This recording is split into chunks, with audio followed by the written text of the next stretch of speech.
Hi friends, இன்றைக்கி நம்ம சேனலில் வந்து பார்த்திங்கன்னா என்ன ஸ்பெஷல்னால் கீழக்கரை ஸ்பெஷலுங்க நெய்ச்சோறு தால்ச்சா கரியானம் தான் ஆக்கி கட்ட போகிறேன். அதுக்கு வந்து தேங்காவை நல்லா அரைச்சி எடுத்துக்கிறேன்.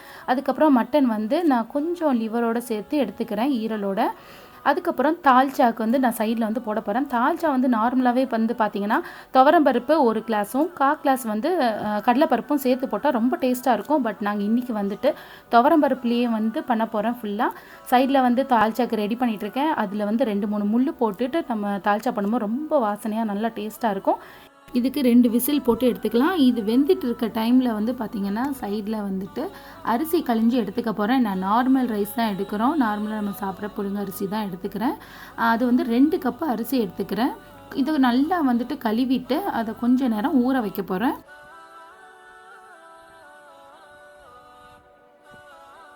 இப்போ தால்ச்சாக்கு பருப்பு நல்லா ரெடி ஆகிடுச்சு. நான் 2 விசில் விட்டு எடுத்துருக்கேன். இப்போ குக்கரை வந்து பொறுத்து நம்ம விசில் வந்து மாறும். இப்போ என்னோடய குக்கருக்கு வந்து நான் 2 விசில் விட்டு எடுத்துருக்கேன். இப்போ உங்களோட குக்கருக்கு வந்து 2 விசிலோ இல்லை 3 விசிலோ அந்த மாதிரி பார்த்து நீங்கள் எடுத்துக்கோங்க. அதுக்கப்புறமா சைடில் வந்து பார்த்திங்கன்னா நெய்ச்சோறுக்கு தாளிக்க ஆரம்பித்தாச்சு. அதுக்கு வந்து நெய் வந்து நல்லா 2-3 ஸ்பூன் நான் எடுத்துக்கிறேன் ஃபுல்லாக. அதுக்கப்புறமா இதில் வந்து தேங்காய் எண்ணெய் ஊற்றும் போது ரொம்ப சூப்பராக இருக்கும். ஏன்னா நம்ம இதில் வந்து தேங்காய் பால் வந்து ஆட் பண்ண போகிறோம். அதனால தேங்காய் எண்ணெய் ஊற்றும் போது பார்த்திங்கன்னா இன்னும் ரொம்ப சூப்பராக இருக்கும். அதோட ஃப்ளேவர் வந்துட்டு பட்டை, கிராம்பு, ஏலக்காய் ஆட் பண்ணிக்கிறேன். ரொம்ப முருவ விட்டுறக்கூடாது. போட்டு கொஞ்ச நேரத்துலேயே வந்து பார்த்திங்கன்னா வெங்காயம் ஆட் பண்ணுறேன். ஒரு வெங்காயம், பெரிய வெங்காயமாக ஆட் பண்ணிக்கிறேன். அதுக்கப்புறமா பச்சை மிளகாய், அதுக்கப்புறமா வந்துட்டு கருவேப்பிலையும் ரம்பலையும் ஆட் பண்ணிக்கிறேன். ரம்பலை போடும்போது பார்த்திங்கன்னா நல்ல ஸ்மெல்லாக இருக்கும். நெய்ச்சோறுக்கு வந்து பார்த்திங்கன்னா ரம்பலை தான் ரொம்ப வந்து டேஸ்ட்டாகவும் இருக்கும், நல்ல வாசனையாகவும் அதிகமாக கொடுக்கும். எல்லாத்தையும் போட்டு கொஞ்ச நேரத்துலேயே வந்து தக்காளியும் நான் ஆட் பண்ணிடுறேன். எல்லாத்தையுமே வந்து போட்டு நம்ம சீக்கிரமாக வேக ஆரம்பிச்சிடும். அதனால் எல்லாத்தையும் ஒன்றாவே போட்டாச்சு. அதுக்கப்புறம் வந்து பார்த்திங்கன்னா இஞ்சி பூண்டு பேஸ்ட்டு வந்து நல்லா 2 ஸ்பூன் ஃபுல்லாக வந்து போட்டுக்கணும். இஞ்சி பூண்டு போடுறதுனால வந்து பார்த்திங்கன்னா நல்ல வாசனை கொடுக்கும். அது கொஞ்சம் முறுகிற வரையும், அந்த பச்சை ஸ்மெல்லு போகிற வரையும் அதை கொஞ்சம் நல்லா வதக்கி எடுத்துக்கணும். இஞ்சி பூண்டு நல்லா வதங்கினதுக்கப்புறம் வந்து பார்த்திங்கன்னா புதினா மல்லி ஆட் பண்ணணும். ஆக்சுவலாக புதினா மல்லி வந்து ஆட் பண்ணுறதுக்கு நான் மறந்துட்டேன். ஸோ தேங்காய் பாலை ஃபஸ்ட்டு ஊற்றிட்டோம். ஒன்றும் பிரச்சனை இல்லை, நம்ம இதிலே வந்து போட்டுடலாம். அது ரைஸ் வந்து நல்லா குக் ஆகிற டைமில் வந்து பார்த்திங்கன்னா புதினா மல்லி நல்லா வெந்துடும். அதுக்கப்புறமா நம்ம எடுத்து வச்சுருந்த தேங்காய் பால் 4 கப்பு தேங்காய் பால் ஆட் பண்ணியிருக்கோம். 2 கப்பு ரைஸில் வந்துட்டு நம்ம ஊற வச்சுருக்கோம் இல்லையா, அதுவும் சேர்த்துக்க போகிறோம். பார்த்திங்கன்னா பருப்பு நல்லா வெந்துருச்சு. இப்போ தான் விசில்லாம் நல்லா எடுத்து விட்ருக்கோம். இப்போ ஊற வச்ச அந்த அரிசியை அப்படியே நாங்கள் ஆட் பண்ண போகிறேன். ஆல்ரெடி நம்ம தேங்காய் பால் வந்து 4 கப்பு ஆட் பண்ணிட்டோம். 2 கப்பு நல்ல அரிசியை கழுவி நம்ம தண்ணி 2 கப்பு ஊற்றி நான் அரிசியை ஊற வச்சுருந்தேன், அதையும் சேர்த்து ஆட் பண்ணியாச்சு. இதுக்கு தேவையான அளவு உப்பு வந்து போட்டுக்கணும். உப்பு வந்து கொஞ்சம் நல்லா கரெக்டாக பார்த்து போட்டுக்குங்க. அதுதான் நம்மளுக்கு டேஸ்ட்டே அதிகமாக கொடுக்கும். ஸோ வந்து கரெக்டாக உப்பை வந்து போட்டுக்கோங்க. இப்போ வந்து தால்ச்சாக்கு நம்ம காய்கறியெல்லாம் வந்து வெட்டி வைக்க போகிறோம். நார்மலாக தால்ச்சாக்கு வந்து பார்த்திங்கன்னா உருளைக்கிழங்கு, கத்திரிக்காய், மாங்காய், முருங்கைக்காய், வாழைக்காய் இதெல்லாம் வந்து ஆட் பண்ணுவாங்க. ரொம்ப வாசனையாக நல்லா டேஸ்ட்டாக இருக்கும். இப்போ வந்து என்கிட்ட இருக்கிற முருங்கைக்காய், வாழைக்காய், அப்புறமா வந்து உருளைக்கிழங்கு இதெல்லாம் நான் ஆட் பண்ணிக்க போகிறேன். தக்காளி வந்து பெரிய சைஸாக ஒரு தக்காளி எடுத்துக்கிறேன். அதுக்கப்புறம் கருவேப்பிலை, அதுக்கப்புறம் கறி மசாலா வந்து பார்த்திங்கன்னா 1 ஸ்பூன் அளவு ஃபுல்லாக எடுத்துக்கிறேன். அப்புறம் உப்பு, தேவையான அளவு உப்பு போட்டுக்கிறேன். இது வந்து பார்த்திங்கன்னா தேங்காய் பாலில் வந்து தண்ணி பாலை வந்து ஃபஸ்ட்டு இதில் விட்டு நல்லா வந்து மிக்ஸ் பண்ணிக்க போகிறேன்.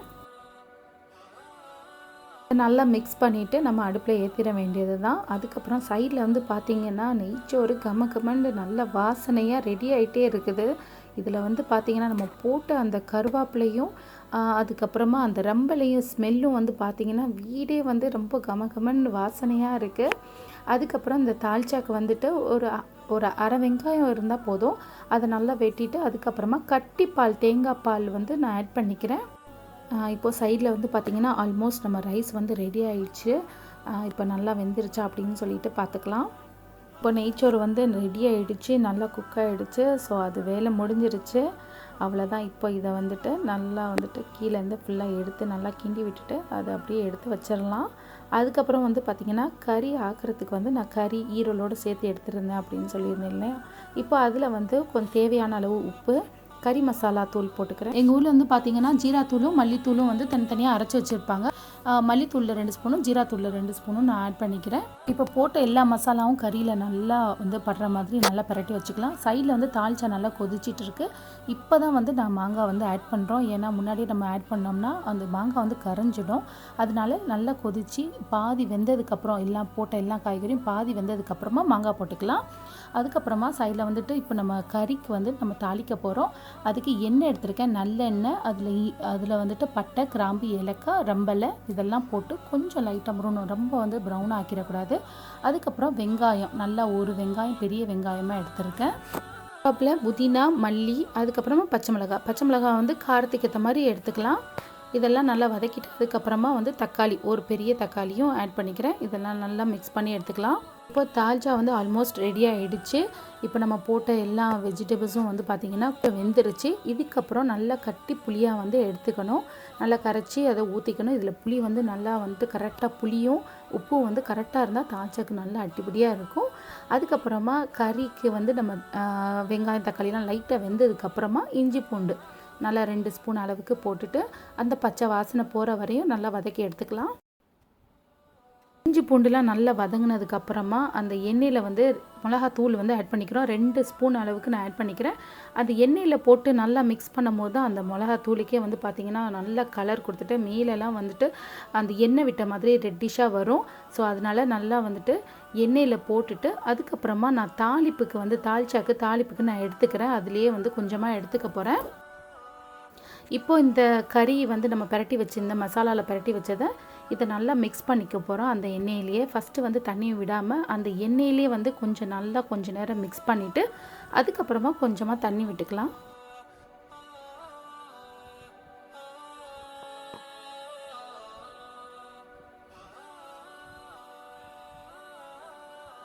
இப்போ மட்டன் வந்து வேகிற அளவுக்கு நம்ம தண்ணி எடுத்துக்கணும். ஃபஸ்ட்டு வந்து கொஞ்சமாக தண்ணி விட்டுட்டு நல்லா மிக்ஸ் பண்ணிவிட்டு அதுக்கப்புறமா உங்களுக்கு தேவையான அளவுக்கு தண்ணி வச்சுக்கணும். அதாவது வந்து மட்டன் வந்து மூழ்கிற அளவுக்கு தண்ணி இருந்தால் போதும். இல்லைனா தண்ணி வந்து ரொம்ப வச்சோம்னா நம்மளுக்கு வந்துட்டு வெளியெல்லாம் வந்துடும். அதுக்கப்புறமா தால்ச்சா வந்து நம்ம தாளிப்பு எடுத்து வச்சுருந்தோம் இல்லையா, அதை வந்து தால்ச்சாக்கு நம்ம மேலே போட்டுட்டோம். அவ்வளோதான், தால்ச்சா வந்துட்டு ஆல்மோஸ்ட் ஃபுல்லாக ரெடி ஆகிடுச்சு. சூப்பரான தால்ச்சா ரெடி ஆகிடுச்சு. ஒரு பக்கம் தால்ச்சா ரெடி ஆகிடுச்சு, இன்னொரு பக்கம் வந்து பார்த்திங்கன்னா கறியானும் ரெடி ஆகிட்டுருக்கு. இப்போ வந்துட்டு நம்ம தேங்காய் பால் வந்து நல்லா கட்டி பாலாக வந்துட்டு கறியில் வந்து நம்ம ஆட் பண்ணிக்கலாம். ஃபஸ்ட்டு வந்து தண்ணி வந்து கொஞ்சமாக ஆட் பண்ணனால இப்போ நம்ம வந்துட்டு தேங்காய் பால் ஆட் பண்ணிவிட்டு அதுக்கப்புறம் உருளைக்கிழங்கு தேவையான அளவு உருளைக்கிழங்கு ஆட் பண்ணிக்க வேண்டியது தான். உருளைக்கிழங்கு போட்டதுக்கப்புறமா நல்லா மிக்ஸ் பண்ணி விட்டுட்டு இப்போ வந்துட்டு விசில் போட ஆரம்பிக்க போகிறோம். நான் வந்துட்டு 3 விசில் கிட்ட வந்துட்டு போட போகிறேன். இப்போ கறி நல்லா வெந்துருச்சா அப்படின்னு பார்க்கலாம். நான் 3 விசில் வந்துட்டு விட்டு எடுத்துருக்கேன். இப்போ வந்துட்டு கறியானோ ரெடி ஆகிடுச்சு. ரொம்ப சூப்பராக வந்திருக்கு. கீழக்கரை ஸ்பெஷல் கறியானோ ரெடி ஆகிடுச்சு. நம்ம வந்து எண்ணெயில் வந்து நம்ம மிளகாத்தூள் போட்டனால வந்து பார்த்திங்கன்னா மேலே நல்லா ரெட்டிஷாக மேலே வந்திருக்கு. அதுக்கப்புறமா நம்ம தால்ச்சாவும் ரெடி ஆகிடுச்சு.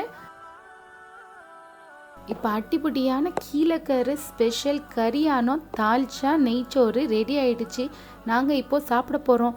இது மாதிரி நீங்களும் ட்ரை பண்ணி பார்த்துட்டு எப்படி வந்துச்சு, எப்படி இருந்தது அப்படின்னு எங்களோட நீங்கள் ஷேர் பண்ணிக்கோங்க. தேங்க்யூ.